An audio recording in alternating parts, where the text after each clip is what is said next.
একবার একটি রাজা গৌতম বুদ্ধের কাছে আসে।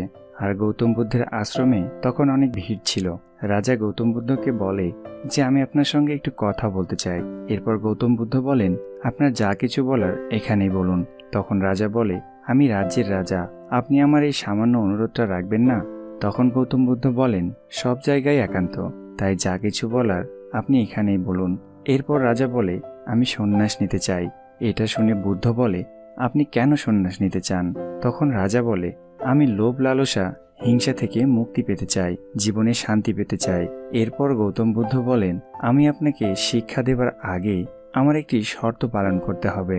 তখন রাজা বলে, প্রভু, আপনি আমাকে যে শর্ত দেবেন আমি মানতে রাজি, কারণ আমি সন্ন্যাসী হতে চাই। এরপর বুদ্ধ রাজাকে আদেশ দেয় যে আপনার মুকুট খুলে ফেলুন, জুতোও খুলে ফেলুন, এরপর আপনার জামা খুলে ফেলুন, আর নগ্ন হয়ে আপনার রাজপ্রাসাদ থেকে নিজেকে জুতা মারতে মারতে সমস্ত রাজ্য ঘুরে আসুন। এটা শোনার পরে রাজা একটু চমকে যায়, কিন্তু যেহেতু রাজা সন্ন্যাসী হতে চাইছিল তাই বুদ্ধের কথা মেনে নিয়ে নগ্ন হয়ে নিজেকে জুতা মারতে মারতে রাজপ্রাসাদ থেকে হাঁটা শুরু করে।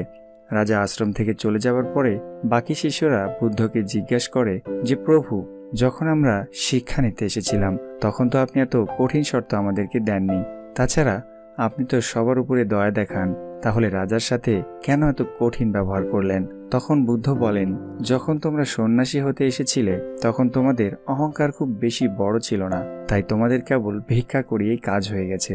কিন্তু এ তো একটি রাজা, এর অহংকার অনেক বড়, তাই এর জন্য এর পরীক্ষাটাও একটু কঠিন হওয়া দরকার, কারণ এতে করে রাজার অহংকার শেষ হয়ে যাবে।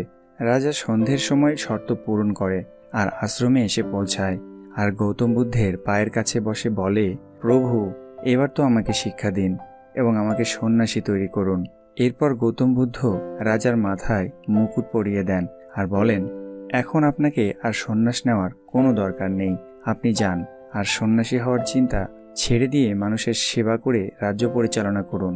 এখন থেকে আপনি কেবলমাত্র একটি রাজা নয়, বরং একজন সত্যিকারের সন্ন্যাসী, যার মধ্যে অহংকার করার মতো আর কিছুই নেই। তো বন্ধুরা, যদি আপনার মধ্যেও কোনো কিছুর অহংকার থাকে সেটাকে দূর করে ফেলুন, তাহলেই দেখবেন আপনি মনে অনেক শান্তি পাবেন এবং আপনি খুশিতে থাকতে পারবেন। সবশেষে ভিডিওটি ভালো লাগলে লাইক ও শেয়ার করতে ভুলবেন না। ধন্যবাদ।